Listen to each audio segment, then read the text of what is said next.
To എഡ്ഫിൽ learning. നമ്മൾ നോക്കാൻ പോകുന്നത് KTET കാറ്റഗറി 3 പാർട്ട് 2 വരുന്ന English previous question paper analysis ആണ്. മാർച്ച് 2023 ക്വസ്റ്റ്യൻ പേപ്പറാണ്. നോക്കി, ആദ്യത്തെ ക്വസ്റ്റ്യൻ്റെ ഇൻസ്ട്രക്ഷൻ എന്ന് പറഞ്ഞാൽ read the given passage and answer the questions that follow. അപ്പോൾ ഒരു പാസേജ് തരും, അതിനനുസരിച്ചിട്ടുള്ള ക്വസ്റ്റ്യൻസിന് ആൻസർ ചെയ്യാം. There is an old oak tree in my backyard. The tree is big, it has many branches, it has been growing there all my life. The tree looks healthy, but today I noticed something new. One of its branches looks different. Something is wrong with it. അപ്പോൾ ഒരു old ഓക്ക് tree, നറേറ്ററിൻ്റെ back യാർഡിലുള്ള ഒരു ഓക്ക് ട്രീനെ പറ്റിയിട്ടാണ് പറയുന്നത്. വലിയ ഓക്ക് tree ആണ്, കുറേ branches ഉണ്ട്. ഇയാൾക്ക് ഓർമ്മയുള്ള കാലം മുതൽ അത് വളരുന്നുണ്ട്, ട്രീ ഹെൽത്തിയാണ്. പക്ഷെ ഇന്ന് എന്തോ ഒരു കാര്യം ഡിഫറെൻ്റ് ആയിട്ട് നോട്ടീസ് ചെയ്തു. Something is wrong with it. It hangs lower than others, it doesn't have any leaves on it. അപ്പോൾ ഒരു പെർട്ടിക്കുലർ ബ്രാഞ്ചിനെ പറ്റിയിട്ടാണ് പറയുന്നത്. വൺ ഓഫ് ദി ബ്രാഞ്ചസ് ആ പെർട്ടിക്കുലർ ബ്രാഞ്ച് ബാക്കി ബ്രാഞ്ചസിനെക്കാട്ടിലും ലോവറായിട്ട് ഹാങ് ചെയ്യുന്നു, അതിൽ ഒരു ലീവ്സും ഇല്ല. It looks like to me that the branch is dead. Maybe the branch died because it was damaged. There was a big storm last night. Maybe something fell to it, on it. Or it could have been struck by lightning. അപ്പോൾ ആ ബ്രാഞ്ചിനെ പറ്റിയാണ് പറയുന്നത്. ആ branch മരിച്ചതായിട്ട് അല്ലെങ്കിൽ അത് dead പോലെ തോന്നുന്നു. എന്തുകൊണ്ടായിരിക്കാം? അതിൻ്റെ റീസൺസ് ആണ് പറയുന്നത്. അത് ഡാമേജ്ഡ് ആയതുകൊണ്ടായിരിക്കാം. കാരണം ഒരു വലിയ സ്റ്റോം അല്ലെങ്കിൽ ഒരു കൊടുങ്കാറ്റ് ലാസ്റ്റ് നൈറ്റ് ഉണ്ടായിരുന്നു. അപ്പോൾ ആ സമയത്ത് എന്തെങ്കിലും അതിന് പുറത്ത് വീണതായിരിക്കാം, അല്ലെങ്കിൽ ഒരു ലൈറ്റ്നിങ് സ്ട്രക്ക് ചെയ്തതും ആയിരിക്കാം. But may be there is another reason. ചിലപ്പോൾ മറ്റെന്തെങ്കിലും റീസൺ ഉണ്ടാവും. ചിലപ്പോൾ ആ ട്രീക്ക് ഒരു ഡിസീസ് ഉണ്ടാവും. Maybe the tree has a disease. I think a disease could cause the tree branch to look like the way it does. അപ്പോൾ ആ ട്രീൻ്റെ ബ്രാഞ്ചിന് എന്തെങ്കിലും ഒരു അസുഖമുള്ളതുകൊണ്ടായിരിക്കാം ഇങ്ങനെ സംഭവിക്കുന്നത്. Only an expert can tell if the tree has a disease. An expert will have to look closely at the tree. അപ്പോൾ ഒരു എക്സ്പേർട്ടിന് മാത്രമേ ഈ ട്രീക്ക് എന്തെങ്കിലും അസുഖമുണ്ടോ എന്ന് ഐഡൻറ്റിഫൈ ചെയ്യാൻ പറ്റുള്ളൂ. ആ എക്സ്പേർട്ട് ആ ട്രീയിലേക്ക് ക്ലോസ്ലി ഒബ്സർവ് ചെയ്യേണ്ടി വരും. If it has a disease, then that would be bad because it can spread. അപ്പോൾ ഒരു ഡിസീസ് ഉണ്ടെന്നുണ്ടെങ്കിൽ അത് ബുദ്ധിമുട്ടാണ്. കാരണം ഒരു ബ്രാഞ്ചിൽ വരുന്ന ഡിസീസ് അത് സ്പ്രെഡ് ചെയ്ത ട്രീ മുഴുവൻ നശിക്കാനായിട്ട് സാധ്യതയുണ്ട്. If the disease spreads, then the whole tree will have a problem. The whole tree will start to die. If the whole tree is dying, then it will have to be cut down. It is too dangerous to have a big dying tree near the house. അപ്പോൾ പറയുന്നത്, ഒരു ചെറിയ ബ്രാഞ്ചിന് പ്രശ്നം വന്നിട്ട് അതൊരു അസുഖമാണ് എങ്കിൽ അത് ആ മരത്തിനെ മുഴുവൻ ബാധിച്ച് ആ മരം മുഴുവൻ മരണപ്പെടാൻ സാധ്യതയുണ്ട്. അങ്ങനെ വന്നു കഴിഞ്ഞാൽ ആ മരം മുറിച്ച് മാറ്റേണ്ടി വരും. അപ്പോൾ കൺക്ലൂഷനായിട്ട് പറയുന്നത്, it is dangerous to have a big dying tree near the house. അപ്പോൾ വെറും ട്രീ അല്ല, ഡൈയിങ് ട്രീ. ഇതാണ് നമ്മുടെ passage. I really like that big old tree. It has been growing there all my life. I hope I won't have to cut it down. അപ്പോൾ അവസാനം ഒരു positive നോട്ടിലാണ് ഇത് അവസാനിക്കുന്നത്. I hope I don't have to cut my tree. ഇനി എന്തൊക്കെ sentence ആണ് true? The tree is fully destroyed in the storm. അപ്പോൾ fully destroyed ആണോ? അല്ല, ബ്രാഞ്ചിന് മാത്രമേ പ്രശ്നമുള്ളൂ. There are many birds nests on the tree. അത് നമുക്കറിയില്ല, അതിനെപ്പറ്റി പറഞ്ഞിട്ടില്ല. A branch of tree hangs down. അത് കറക്റ്റാണ് അല്ലേ? ഒരു ബ്രാഞ്ച് മാത്രം ഡൗൺ ഹാങ്ങിങ് ചെയ്യുന്നു. The tree is in full bloom. അതും നമ്മളടുത്ത് പറഞ്ഞിട്ടില്ല. അപ്പോൾ answer branch of tree hangs down. അടുത്ത് നോക്കിക്കേ, according to the author, dash alone can tell if the tree is affected by the disease. Owner ആണോ? അല്ല. ഓൺ ലുക്കർ അല്ലെങ്കിൽ കെയർ ടേക്കർ? അല്ല. ഒരു പാസർ ബൈ ആണോ? അല്ല. Skilled person. പാസേജിൽ പറയുന്നത് എക്സ്പേർട്ട് ആണ്. അപ്പോൾ ആൻസർ ഒരു സ്കിൽഡ് പേഴ്സണ് മാത്രമേ പറയാൻ പറ്റുള്ളൂ ആ ട്രീക്ക് എന്തെങ്കിലും ഡിസീസ് ഉണ്ടോയെന്ന്. അവിടെ നോക്കിക്കേ, which of the following is not an assumption about the tree? Severe drought might have damage the branch. അതാണ് ആൻസർ എന്ന് നമുക്കിപ്പോൾ തന്നെ മനസ്സിലായി അല്ലേ? കാരണം ഡ്രോട്ടിനെ പറ്റി പറയുന്നേ ഇല്ല. സ്ട്രോങ് വിൻഡ് സാധ്യതയുണ്ട്. Something might have fallen on the branch, അതിനും സാധ്യതയുണ്ട്. സം സോർട്ട് ഓഫ് ഡിസീസ്, ഈ 3 കാര്യങ്ങളെ പറ്റിയിട്ടും ഓഥർ പറയുന്നുണ്ട്. പക്ഷേ ഒരു ഡ്രോട്ടിനെ പറ്റി മാത്രം ആ പാസേജിൽ മെൻഷൻ ചെയ്തിട്ടില്ല. അപ്പോൾ ആൻസർ ഫസ്റ്റ് വൺ ആണ്. Okay, how does the author conclude that the branch of tree അല്ല കേട്ടോ, ട്രീ ആണ്, tree is dead. it looks damaged, it was struck by lightning, it sways in the storm, there are no leaves in it. അപ്പോൾ ആ ബ്രാഞ്ചിനെ പറ്റി പറയുന്നത് തന്നെ അതിലൊരു ലീവ്സും ഇല്ല എന്നാണ്. ആ ബ്രാഞ്ച് ഹാങ്ങിങ് low and has no leaves. അപ്പോൾ answer there are no leaves on the tree. അടുത്ത് നോക്കിക്കേ, the tree that grows in the backyard looks dead. ആണോ? ട്രീ ലുക്സ് ഡെഡ് ആണോ? അല്ല. is without any branches ആണോ? അല്ല. looks quite small ആണോ? അല്ല. has many branches, കുറേ ബ്രാഞ്ചസ് ഉണ്ട്. അതിൽ ഒരു ബ്രാഞ്ചിൻ്റെ കാര്യമാണ് നമ്മൾ ഇതിനകത്ത് സംസാരിക്കുന്നത്. അടുത്ത് നോക്കിക്കേ, the damage to the tree can be detected after a close investigation by an expert. obviously അത് തന്നെയാണ് answer. After drilling the tree trunk, ഡ്രില്ലിങ്ങിനെ പറ്റി ഒന്നും പറയുന്നില്ല. After testing its roots closely, റൂട്ടിനെ പറ്റിയല്ല ബ്രാഞ്ചിനെ പറ്റിയാണ് ഇവിടെ പറയുന്നത്. After observing the leaves closely, again ലീവ്സിനെ പറ്റിയല്ല ബ്രാഞ്ചസിനെ പറ്റിയാണ് പറയുന്നത്. അപ്പോൾ ഒരു എക്സ്പേർട്ട് വന്ന് ഒരു ക്ലോസർ ഒബ്സർവേഷൻ ഇൻവെസ്റ്റിഗേഷൻ നടത്തിയാൽ മാത്രമാണ് ട്രീയുടെ ഹെൽത്തിനെ പറ്റി അറിയാൻ പറ്റുള്ളൂ. അടുത്ത് നോക്കിക്കേ, on what condition will the author be compel to cut down the whole tree. അതായത് ആ ഹോൾ ട്രീ മുറിക്കണമെങ്കിൽ അതിന് എന്ത് റീസൺ വേണം? ആ ബ്രാഞ്ചിലെ അസുഖം ആ ട്രീയിൽ മൊത്തം സ്പ്രെഡ് ആവണം, അല്ലേ?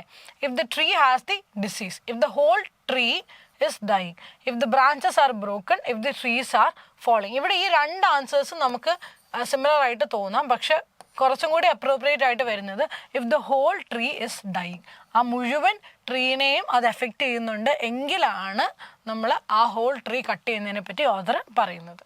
അടുത്ത് നോക്കിക്കേ, pick out the words from the passage that means hit forcefully or വയലൻ്റ്ലി. അപ്പം ആ പാസേജിനകത്ത് നമ്മൾ പോയിട്ട് hit forcefully or വയലൻ്റ്ലി, actually dried എന്ന് പറയുന്നത് എന്താ, ഉണങ്ങുക എന്നാണ് അർത്ഥം. അതിൽ വയലൻസോ ഹിറ്റ് ഫോഴ്സ്ഫുള്ളിയോ ഒന്നുമായിട്ട് അർത്ഥമില്ല. ബ്രോക്കണും അഗെയിൻ പൊട്ടുക എന്നുള്ളതാണ് അർത്ഥം, അതിനെ ഫോഴ്സ്ഫുള്ളി ഹിറ്റ് ചെയ്യുക എന്നുള്ള അർത്ഥമില്ല. സ്പ്രെഡിനും അതിൻ്റെ അർത്ഥമില്ല. ഉത്തരം വരുന്നത് സ്ട്രക്കാണ്. സ്ട്രക്ക് വെച്ചാൽ സ്ട്രൈക്ക് ചെയ്യുക, സ്ട്രൈക്ക് വെച്ച് കഴിഞ്ഞാൽ അടിക്കുക എന്നാണ് അർത്ഥം. സ്ട്രക്ക് എന്ന് പറയുന്നത് അതിൻ്റെ പാസ്റ്റ് ടെൻസ് ആണ്, അടിച്ചു എന്നാണ് അതിൻ്റെ അർത്ഥം വരിക. അപ്പോൾ അവിടെ അഗെയിൻ അത് ഇറ്റ് ഷോസ് ഹിറ്റ് ഫോഴ്സ്ഫുള്ളി എന്നാണ് അതിൻ്റെ അർത്ഥം. അപ്പം വയലൻ്റ്ലി or forcefully. What does the author fear that if the tree detected as affected by disease? എന്താ പറ്റുക? The tree will fall down, the disease will spread, the branches should be cut, the leaves will be dry. Disease will spread എന്നുള്ളതും ആൻസറാണ്. Tree will fall down അല്ല, tree cut ചെയ്യേണ്ടി വരും എന്നുള്ളതുകൊണ്ടാണ് ഇത് answer ആവാത്തത്. അപ്പോൾ disease will spread, അങ്ങനെ disease spread ചെയ്ത് ആ tree full spread ആകുമ്പോൾ ആ ട്രീ കട്ട് ചെയ്യേണ്ടി വരും. അടുത്തത് ദ സെൻറ്റൻസ്. ഓക്കെ, ഈ sentence if it could have been struck by lightning എന്ന് പറയുന്നത് നമ്മൾ റീറൈറ്റ് ചെയ്യണം. അപ്പോൾ ഇവിടെ സ്ട്രക്ക് എന്ന് പറയുന്നത് സ്ട്രൈക്ക് എന്ന് പറയുന്ന വാക്കിൻ്റെ തന്നെ ഒരു പാസ്റ്റ് ടെൻസ് ആണ്. അപ്പോൾ ലൈറ്റ്നിങ് അടിച്ചിട്ടുണ്ടാവാം. അപ്പോൾ it could, lightning could be struck it, could be struck it വരില്ല. Could be struck it, no, lightning could have struck it. അപ്പോൾ ലൈറ്റ്നിങ് അടിച്ചതായിരിക്കാം. Lightning could have been struck by it, അത് ഭയങ്കര complicated ആയിട്ടുള്ള sentence ആണ്. നോക്കിയേ, lightning could have been struck by it. Lightning ആണ് struck ചെയ്തത്, അല്ലാതെ ഇറ്റല്ല ലൈറ്റ്നിങ്ങിനെ സ്ട്രക്ക് ചെയ്തത്. അതുകൊണ്ട് ഇതും വരില്ല. Lightning could have struck by it, again ഇതും വരില്ല. അപ്പോൾ answer lightning could have struck it. നമ്മൾ ആക്റ്റീവ് എന്ന് പാസീവിലേക്ക് ആക്കുകയാണ്. ഇറ്റ് എന്നുള്ളത് മാറ്റി നമ്മൾ ലൈറ്റ്നിങ് ആക്കുമ്പം കുഡ് ഹാവ് മാറും. അല്ല, കുഡ് ഹാവ് അല്ല, ബീൻ മാറും. എന്നിട്ട് കുഡ് ഹാവ് ഉണ്ടാവും, പകരം ഇവിടെ ഇറ്റും വരും. അപ്പോൾ lightning could have struck it. അടുത്തത് എറർ ഉള്ളത് കണ്ടുപിടിക്കുക. താഴെ പറയുന്ന സെൻറ്റൻസിൽ ഇതാണ് കേട്ടോ സെൻറ്റൻസ്. ഈ സെൻറ്റൻസിൽ എറർ ഉള്ളത് കണ്ടുപിടിക്കുക. When I will meet you next time. ഇത് പല ആൾക്കാരും വരുത്തുന്ന മിസ്റ്റേക്കാണ്. ഒരു ക്വസ്റ്റ്യൻ വരുമ്പോൾ എപ്പോഴും മനസ്സിലാക്കുക വില്ലാണ് ആദ്യം വരിക. When will I meet you next time എന്നാണ് ഇതിൻ്റെ ആൻസർ വരിക. അപ്പോൾ ഒരു ക്വസ്റ്റ്യൻ വരുമ്പോൾ എപ്പോഴും ഓർക്കുക വില്ല് തന്നിട്ടുണ്ടെങ്കിൽ വില്ലാണ് ആദ്യം വരിക. ക്വസ്റ്റ്യൻ വേർഡ് കഴിഞ്ഞാൽ വില്ലാണ് ആദ്യം വരിക. അപ്പോൾ ഇവിടെ ഐ വിൽ എന്നുള്ളതാണ് ആൻസർ. അടുത്തത് they can presumable afford to buy a bigger apartment. Presumable എന്ന് പറഞ്ഞാൽ പ്രോബബിൾ എന്നാണ്. ദേ ക്യാൻ പ്രോബബിൾ അല്ല, they can probably afford to buy a bigger apartment. അപ്പോൾ ഈ പ്രസ്യൂമബിൾ എന്ന് പറയുന്നത് തെറ്റായിട്ടുള്ളൊരു ടേം ആണ്. അപ്പോൾ പ്രസ്യൂമബിൾ ആണ്. ദേ ക്യാൻ പ്രസ്യൂമബ്ലി ആണ് കറക്റ്റായിട്ട് വരേണ്ടത്. Presumably afford to buy a big apartment എന്നായിരുന്നെങ്കിൽ കറക്റ്റ് ആയേനെ. പ്രസ്യൂമബിൾ എന്നുള്ളത് തെറ്റാണ്. അടുത്തത് Parvana's parents do not mind to withdraw what they said. Now, this one might seem like a grammatically correct word, പക്ഷേ sentence, but ഇവിടെ withdraw എന്ന് പറയുന്നത് is not the apt term. So, അവർ പറഞ്ഞ കാര്യം അവർ റിട്രാക്ട് ചെയ്യുന്നു എന്നാണ് നമ്മൾ പറയുക. അല്ലാതെ വിഡ്രോ ചെയ്യുന്നു എന്നുള്ളത് ആക്ച്വലി റോങ് ആയിട്ടുള്ള ഒരു ടേം ആണ്. അപ്പോൾ Parvana's parents do not mind to retract ആണ്, അല്ലാതെ വിഡ്രോ നമ്മൾ പറയത്തില്ല. വിഡ്രോ തെറ്റായിട്ടുള്ള ഒരു ടേം ആണ് ഈ ഒരു കോണ്ടെക്സ്റ്റിൽ കേട്ടോ. Both Samay and his brother have been studying in the school since 3 years. C ഇവിടെ സിൻസ് ആണ് തെറ്റ്. അത് വളരെ സിമ്പിളാണ്. കാരണം സിൻസ് വരണമെങ്കിൽ ഒരു സംഖ്യ വരണം, ലൈക്ക് 2010. 4 വരുമ്പോഴാണ് നമ്മളൊരു സ്പെസിഫിക് വർഷം പറയാം. 4 3 years. ഓക്കെ, അപ്പോൾ 4ഉം സിൻസും തമ്മിലുള്ള വ്യത്യാസം മനസ്സിലാക്കേണ്ടത് വളരെ ഇമ്പോർട്ടൻ്റ് ആണ്. സിൻസ് എന്ന് പറയുന്ന ഒരു ടേം നമ്മൾ യൂസ് ചെയ്യണമെങ്കിൽ അതിൻ്റെ കൂടെ ഒരു സ്പെസിഫിക്, വളരെ സ്പെസിഫിക് ആയിട്ടുള്ള ഒരു വർഷം അല്ലെങ്കിൽ ഒരു ദിവസം വരണം. It has been raining since Thursday. I have studied there since 2010. I met him, I have known him since 2001. Okay, അതൊക്കെ കറക്റ്റാണ്. പക്ഷെ 4 വരുന്നത് എവിടെയാണ്? ഒരു സ്പെസിഫിക് ടൈം പറയാതെ ഒരു ടൈം പീരീഡ് പറയുമ്പോൾ I have known him for 3 years. അപ്പോൾ 3 years ആണ്, അല്ലാതെ ഒരു പെർട്ടിക്കുലർ വർഷമല്ല. I have known him for 3 years. I have known him for a month. അപ്പോൾ I have known him since October.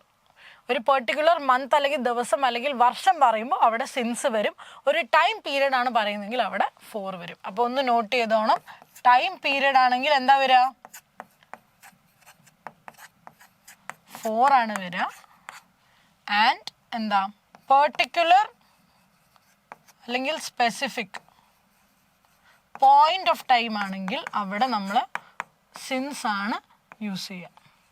അപ്പോൾ ഇവിടെ സിൻസ് അല്ല 4 ആണ് വരേണ്ടത്. അതുകൊണ്ടാണ് ഉത്തരം സിൻസ് 3 years തെറ്റ് എന്ന് നമ്മൾ പറയുന്നത്. നോക്കിയേ, Susan's brothers are not enough broad minded to let her go abroad. അപ്പോൾ ഇവിടുത്തെ തെറ്റെന്താ വെച്ച് കഴിഞ്ഞാൽ ഇനഫ് ബ്രോഡ് മൈൻഡഡ് അല്ല, ബ്രോഡ് മൈൻഡഡ് ഇനഫ് ആണ്.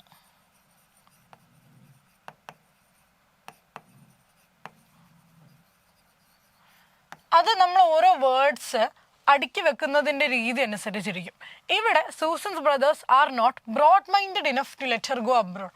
അവർ എന്താ ഇനഫ് ബ്രോഡ് മൈൻഡഡ് അല്ല, ബ്രോഡ് മൈൻഡഡ് ഇനഫ് അല്ല എന്നാണ് നമ്മൾ പറയുക. അപ്പോൾ ഇവിടെ ആൻസർ ഇനഫ് ബ്രോഡ് മൈൻഡഡ് ആണ് വരിക. അടുത്ത് നോക്കിക്കേ, choose the right answer from the options. You'd better take rest. You'd can be expanded as. ഈ നമ്മൾ ഈ അപ്പോസ്ട്രോഫി ചേർക്കുന്നത് 2 കാര്യങ്ങൾക്ക് വേണ്ടിയിട്ടാണ്. ഒന്നെന്ന് പറഞ്ഞാൽ ഒരു പൊസിഷൻ കാണിക്കാൻ, എക്സാമ്പിൾ ആശാസ്, ആശയുടെ. അതൊരു പൊസിഷൻ കാണിക്കണം. ആശയുടെ പേന, ആശാസ് പെൻ. ഇവിടെ അല്ലാത്തൊരു പക്ഷം എന്ന് വെച്ച് കഴിഞ്ഞാൽ ഇറ്റിസ് എന്നൊക്കെ നമ്മൾ പറയില്ലേ, ഇറ്റിസ്. അതായത് ഒരു ഒരു ഒരു എന്താ ടേം അല്ലെങ്കിൽ ഒരു ലെറ്റർ മിസ്സാവുമ്പോൾ നമ്മളവിടെ അപ്പോസ്ട്രോഫി ചേർക്കും. ഈ ഇറ്റിസ് എന്ന് പറഞ്ഞാൽ it is. Okay, was it അല്ല, വാസിൻറ്റ് ഇറ്റ് നമ്മൾ പറയില്ലേ. Was not. ഇവിടെ ഈ ഒ ആണ് മിസ്സിങ്, ഇവിടെ ഈ ഐ ആണ് മിസ്സിങ്. ഇവിടെയും ഈ യൂഡ് എന്ന് പറയുമ്പോൾ ഇവിടെ എന്തോ മിസ്സിങ് ഉണ്ട്. അപ്പോൾ ഇവിടെ മിസ്സിങ് ആയിട്ടുള്ളത് 2 ടേംസ് ആണ്. യു ഹാഡ്, അതിൽ HA ആണ് മിസ്സിങ് വരുന്നത്. U had better take rest. അപ്പോൾ ഇതൊരു എക്സാമ്പിളാണ് ഇങ്ങനെ അപ്പോസ്ട്രോഫി എങ്ങനെ യൂസ് ചെയ്യണം എന്നുള്ളതിന്. അപ്പോൾ you had better take rest എന്നാണ് ഇതിൽ നമ്മൾ പറയാം. Okay, you had. ഇനി if you had such an idea, നിനക്ക് അങ്ങനെ ഒരു ഐഡിയ ഉണ്ടെങ്കിൽ അത് പ്രാക്ടീസിലേക്ക് ഇടും എന്നാണ് പറയുന്നത്. You can put it in to practice. You may put it in to practice. You could put it in to practice. You could have put it in to practice. അപ്പോൾ you could have വരില്ല. നിനക്കത് പ്രാക്ടീസിലേക്ക് ഇടാമായിരുന്നു, അത് വരില്ല. നിനക്കത് പ്രാക്ടീസിലേക്ക് ഇടാം. അപ്പോൾ you may കറക്റ്റായിട്ടുള്ള answer ആവാം. യു ക്യാൻ കറക്റ്റായിട്ട്, ക്യാൻ ഇവിടെ വരില്ല. കാരണം ക്യാൻ ഒരു എബിലിറ്റീനെയാണ് പറയുന്നത്. നിനക്കത് ഇടാൻ പറ്റും, അതിനുള്ള എബിലിറ്റി ഉണ്ടെന്നാണ് പറയുന്നത്. അതിന് നമ്മൾ ഒരിക്കലും പറയാം. കാരണം can I have A glass of water എന്ന് പറഞ്ഞാൽ ആ വെള്ളം കുടിക്കാൻ എനിക്ക് കഴിവുണ്ടോ എന്നാണ് അർത്ഥം. അങ്ങനെ നമ്മൾ പറയില്ല. അപ്പോൾ ക്യാൻ വരില്ല. പല ആൾക്കാരും can I go to bathroom miss എന്നൊക്കെ പറയാറുണ്ട്, പക്ഷെ അത് തെറ്റാണ്. May I go to bathroom എന്നാണ് പറയുന്നത്.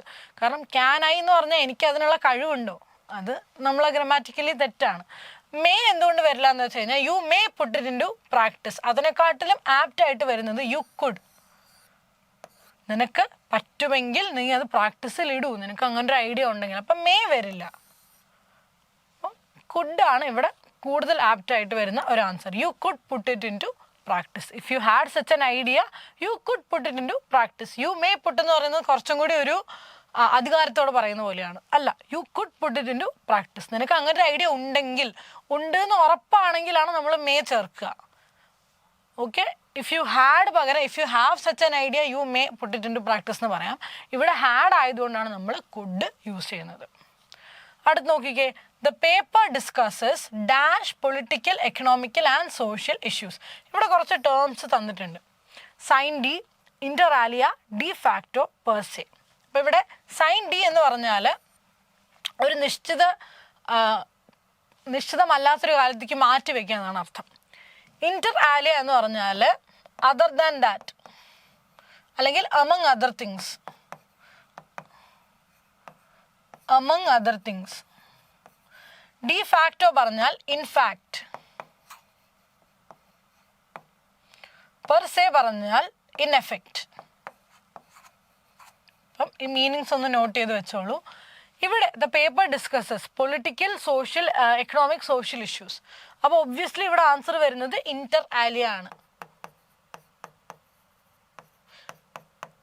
പേപ്പർ ഡിസ്കസ് ചെയ്യുന്നു, എമംഗ് അതർ തിങ്സ്, ബാക്കിയുള്ള കാര്യങ്ങൾ കൂടാതെ പൊളിറ്റിക്കൽ, എക്കണോമിക്കൽ, സോഷ്യൽ ഇഷ്യൂസും പേപ്പർ ഡിസ്കസ് ചെയ്യുന്നു എന്നാണ് ആൻസർ വരുന്നത്. ഓക്കെ, അപ്പം സിൻ ഡി എന്ന് പറഞ്ഞാൽ ഒരു നിശ്ചിതമല്ലാത്തൊരു കാലത്തേക്ക് മാറ്റിവെക്കുക.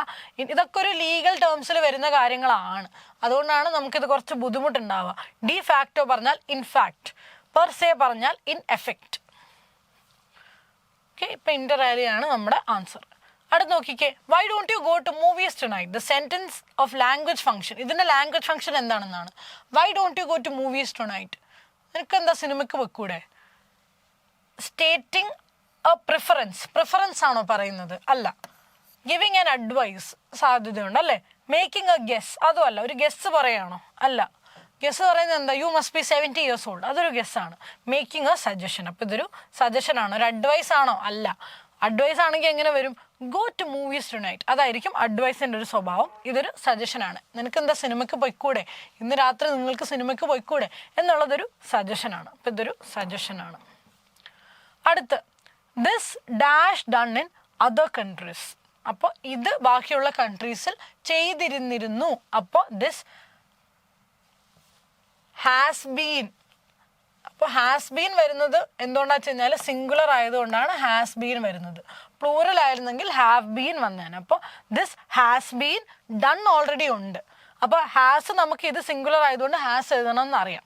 പിന്നെ ഒരു ബീൻ മാത്രമാണ് നമ്മൾ ആക്ച്വലി അഡീഷണലി ചേർക്കുന്നത്. അപ്പോൾ this has been done in other countries. ഇനി ഡിഫാക്ടോ പറഞ്ഞാൽ എന്താ? ഇൻഫാക്ട് അല്ലെങ്കിൽ ഇൻ എഫക്റ്റ്. ഡിഫാക്ടോ പറഞ്ഞാൽ ഇൻ ഫാക്ട് അല്ലെങ്കിൽ ഇൻ എഫക്റ്റ് എന്ന് അർത്ഥമുണ്ട്. അപ്പോൾ in effect but not formally recognised. Local governments become de facto owners of the state enterprises. Local government become in fact owners of state enterprises. In fact but not for, in effect but not formally recognized. അപ്പോൾ in effect ആവുന്നുണ്ട്, പക്ഷെ formally recognise ചെയ്യുന്നില്ല. നമ്മൾ മുന്നേ ഇത് നോക്കിയിരുന്നു അല്ലേ. Actually ഇവിടെ പെർസെ എന്ന് പറഞ്ഞാൽ ഇൻ എഫക്റ്റ് എന്നുള്ളതിനെക്കാട്ടിലും ഇൻ ഇറ്റ്സെൽഫ് എന്നുള്ളതാണ് കുറച്ചും കൂടി ആപ്റ്റ് ആയിട്ട് വരിക കേട്ടോ. അപ്പം അത് ഒന്ന് നോക്കിയാൽ മതി.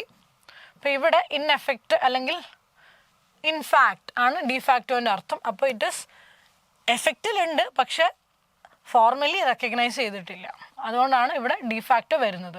അല്ലാതെ മാനിപ്പുലേറ്റീവ് ഇൻ നേച്ചർ ആയതുകൊണ്ടോ അണ്ടർ റേറ്റഡ് ആയതുകൊണ്ടോ ഹൈലി അപ്രിഷിയേറ്റഡ് ആയതുകൊണ്ടോ ഒന്നുമല്ല. ലോക്കൽ ഗവൺമെൻറ്റ്സ് ഡിഫാക്ടോ ഓണേഴ്സ് ആണ്, അതായത് ശരിക്കും ഇൻ എഫക്റ്റ് ഓണേഴ്സ് ആണ്, പക്ഷെ അവരെ റെക്കഗ്നൈസ് ചെയ്തിട്ടില്ല ഫോർമലി. അടുത്തത് ലെറ്റ് ദ ഡോർ. ലെറ്റ് വരുമ്പോൾ എപ്പോഴും ബി വരണം ഇങ്ങനത്തെ ഒരു സെൻറ്റൻസിൽ. ഇതൊരു എന്താ ഓർഡർ ആണ്. അപ്പോൾ let the door B shut. Let the door B shut. അടുത്ത് നോക്കിക്കേ, that this book is worth its money will be clear to all who peruse it. Peruse it എന്ന് പറഞ്ഞാൽ യൂസ് ഇറ്റ് എന്ന് തന്നെയാണ് അർത്ഥം. അപ്പോൾ യൂസ് ഇറ്റ് എന്ന് പറയുമ്പോൾ എന്താ, ബൈ ഇറ്റ് ആണോ? ബൈ ചെയ്യാച്ചാൽ യൂസ് ചെയ്യാന്നാണോ അർത്ഥം? അല്ല. സെർച്ച് ചെയ്യാച്ചാൽ യൂസ് ചെയ്യാന്നാണോ അർത്ഥം? അല്ല. ക്രിട്ടിസൈസ് ചെയ്യാച്ചാൽ യൂസ് ചെയ്യാന്നാണോ അർത്ഥം? അല്ല. അപ്പോൾ റീഡ് ഇറ്റ്. ബുക്കിൻ്റെ യൂസ് റീഡ് ചെയ്യാന്നുള്ളതല്ലേ? അപ്പോൾ റീഡാണ് answer. That this book is worth its money will be clear to all those who use it, അല്ലെങ്കിൽ റീഡ് ഇറ്റ്, അല്ലെങ്കിൽ പെർയൂസ് ഇറ്റ്. അവിടെ നോക്കിക്കേ, they are trying to nail down the cause of our network problems. Nail down എന്ന് പറഞ്ഞാൽ എന്താ, കണ്ടുപിടിക്കുക അല്ലേ, find out. Resolve ചെയ്യാന്നല്ല, നെയിൽ ഡൗൺ എന്ന് പറഞ്ഞാൽ ഏറ്റവും കൺക്ലൂഡ് ചെയ്ത് കൊണ്ടുവരിക, അതായത് ഫൈൻഡ് ഔട്ട് ചെയ്യാന്നാണ് അർത്ഥം വരിക. അടുത്ത് നോക്കിക്കേ, I use to wake up early. ഞാൻ പണ്ട് നേരത്തെ എണീക്കുമായിരുന്നു. It is my habit to wake up early. It was my habit to wake up early അല്ലേ. ഐ യൂസ് ടു എന്ന് പറയുമ്പോൾ മുൻപ് ഞാൻ നേരത്തെ എണീക്കുമായിരുന്നു എന്നാണ് അർത്ഥം. അപ്പോൾ it was my habit to wake up early, എൻ്റെ പണ്ടത്തെ ഹാബിറ്റ് ആയിരുന്നു നേരത്തെ എണീക്കുക എന്ന് ഉള്ളത്. അതാണ് ഇവിടുത്തെ ആൻസർ വരിക. അടുത്ത് നോക്കിക്കേ, how do you solve the problem? He asked her. Okay, reported സ്പീച്ചിലാക്കണം. അപ്പോൾ എന്താ വരിക, he asked her how she solve. ഞാൻ നേരത്തെ പറഞ്ഞിരുന്നു, നമ്മൾ എപ്പോഴും ആദ്യം വേർബ് ഐഡൻറ്റിഫൈ ചെയ്യുക, എന്നിട്ട് അതിനെ പാസ്റ്റ് ടെൻസിലാക്കുക. അപ്പോൾ ഇവിടെ സോൾവ് ആണെങ്കിൽ നമ്മളിവിടെ സോൾവ് എഴുതുക. അപ്പോൾ he asked her how she solve the problem. Okay, he asked her എന്നുള്ളത് കൊണ്ടാണ് ഇവിടെ ഷീ വന്നത്. How she solve the problem. ഇനി she dash me that she like. ഇവിടെ സെഡും വരാം, ടോൾഡും വരാം. പക്ഷേ ടോൾഡ് ആണ് ഇവിടെ ഏറ്റവും ആപ്റ്റ് ആയിട്ട് വരുന്നത്. കാരണം ഇവിടെ എന്താ, അവൻ എന്നോട് പറഞ്ഞു, അവൻ പറഞ്ഞു നിനക്ക് അവന് ഇഷ്ടമാണ് എന്നാണെങ്കിൽ he said she likes him, അല്ലെങ്കിൽ he said he likes him, whatever. പക്ഷെ എന്നോട് പറഞ്ഞു, ഇവിടെ ഞാൻ എന്ന് പറയുന്ന ഒരു ഫാക്ടർ വരുന്നുണ്ടെങ്കിൽ ടോൾഡ് ആണ് കൂടുതലായിട്ടും ഉപയോഗിക്കുക. She told me. ഇപ്പം ഈ മീ ഇല്ലായിരുന്നെങ്കിൽ നമുക്ക് വേണമെങ്കിൽ she said that she liked you അങ്ങനെ ആക്കാം. പക്ഷെ ഇവിടെ മീ ഉള്ളത് കൊണ്ട് നമുക്ക് ടോൾഡ് ആണ് ആൻസർ ആയിട്ട് വരിക. അപ്പം അത് ഓർത്ത് വെക്കുക. ഷീയുടെ കൂടെ എന്താ, ആരോടാണ് പറഞ്ഞത് എന്നുള്ളത് ഉണ്ടെങ്കിൽ ടോൾഡ് ആണ് വരിക. അടുത്ത് നോക്കിക്കേ, no one fed the chickens. Tag question ആണ്. അപ്പോൾ no one fed the chickens എന്ന് പറയുമ്പോൾ ഇത് നെഗറ്റീവ് ആണ്. നോ വൺ, നോ നെഗറ്റീവ് ആണ്. അപ്പോൾ no one fed the chickens. No one ആയതുകൊണ്ട് did they. No one fed the chickens, did they. ഇവിടെ നെഗറ്റീവ് ആയതുകൊണ്ട് ഇവിടെ പോസിറ്റീവ് വേണം. ഡിഡ് ദേ പോസിറ്റീവ് ആണ്. ഓക്കെ, ക്ലിയർ അല്ലേ? നോ വൺ വന്നതുകൊണ്ടാണ് ദേ വന്നത് കേട്ടോ. അടുത്തത്, he gave me a pen. The sentence pattern used here is he എന്താ സബ്ജക്റ്റ്, ഗേവ് എന്താ വേർബ്, മീ എന്താ ഒബ്ജക്റ്റ്, എ പെൻ വീണ്ടും അടുത്ത ഒബ്ജക്റ്റ് ആണ്. അപ്പോൾ ഇവിടെ രണ്ട് ഒബ്ജക്റ്റ് ഉണ്ട്. അപ്പോൾ SVOO ആണ് ഇവിടുത്തെ പാറ്റേൺ വരുന്നത്. Subject verb object object. ഇവിടെ നോക്കിയേ, സബ്ജക്റ്റ് വേർബ് എ പറയുമ്പോൾ അഡ്ജക്റ്റീവ് ഓർ അഡ്വേർബ് വേർബ് അല്ല. Subject verb object adverb or adjective അല്ല. Subject verb may be conjunction adverb or adjective അല്ല. ഇവിടെ സബ്ജക്റ്റ് വേർബ് ഒബ്ജക്റ്റ് ഒബ്ജക്റ്റ്. വളരെ സിമ്പിളാണ്, ക്ലിയർ ആണ്. He gave me a pen. Me ഒരു object, a pen അടുത്തൊരു object.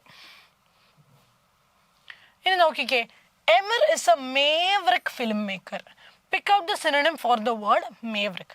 Maverick എന്ന് പറഞ്ഞാൽ ഒരു അൺകൺവെൻഷണൽ ആയിട്ടുള്ള, അല്ലെങ്കിൽ ഒരു ഔട്ട് ഓഫ് ദി ബോക്സ് ആയിട്ടുള്ള ഒരു വ്യക്തിനെയാണ് നമ്മൾ മേവറിക് എന്ന് പറയുന്നത്. അപ്പോൾ ഔട്ട് ഓഫ് ദി ബോക്സ് എന്ന് പറയുന്നത് പോപ്പുലർ ആണോ? അല്ല. ട്രഡീഷണൽ ആണോ? അല്ല. എൻതൂസിയാസ്റ്റിക് ആണോ? അല്ല. അപ്പോൾ ഇവിടെ ആൻസർ ബൊഹേമിയൻ ആണ് വരിക. ബൊഹേമിയൻ എന്ന് പറഞ്ഞാലും അൺകൺവെൻഷണൽ ആയിട്ടുള്ള ഒരു ജിപ്സി പോലത്തെ ഒരു ബാക്കിയുള്ള ആൾക്കാരിൽ നിന്ന് വ്യത്യസ്തരായിട്ടുള്ള ഒരാളെയാണ് നമ്മൾ മേവറിക് അല്ലെങ്കിൽ ബൊഹീമിയൻ എന്ന് പറയുക. അപ്പോൾ ഇതാണ് ആൻസർ.